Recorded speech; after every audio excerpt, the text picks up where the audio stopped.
Finally यार guys हमारा graffiti तो कंप्लीट हो गया। अब हम इसको वॉल पे स्टार्ट करेंगे ताकि वॉल पे ये रहा हमारा ग्राफिटी। तो इसको बनाएंगे हम वॉल पे। तो हमारा वॉल तो ऑलरेडी रेडी है, तो हम स्टार्ट करते हैं वॉल पे।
क्रिएटिव प्लेयर स्पोर्ट ग्राफिटीज जो मैंने खुद डिज़ाइन किया इसको।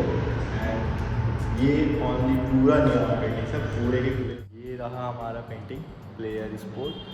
तो हम इसको अभी कंप्लीट करने वाले हैं। जस्ट ये ऊपर का ही बचा हुआ है, बाकी सारे के सारे कंप्लीट हो गए हैं, लेटर्स वगैरह। तो चलो स्टार्ट करते हैं। जस्ट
पे कंप्लीट हो गया तो हम ये इसको आपको दिखाई देते हैं। ये देखो वहीं पे रहा, ये रहा हमारा वॉल का painting. So much for watching guys. तो मिलते हैं नेक्स्ट वीडियो पे, और भी इंटरेस्टिंग वीडियोस लेके आएंगे। एंड लाइक एंड सब्सक्राइब करना ना भूलिए। Thank you.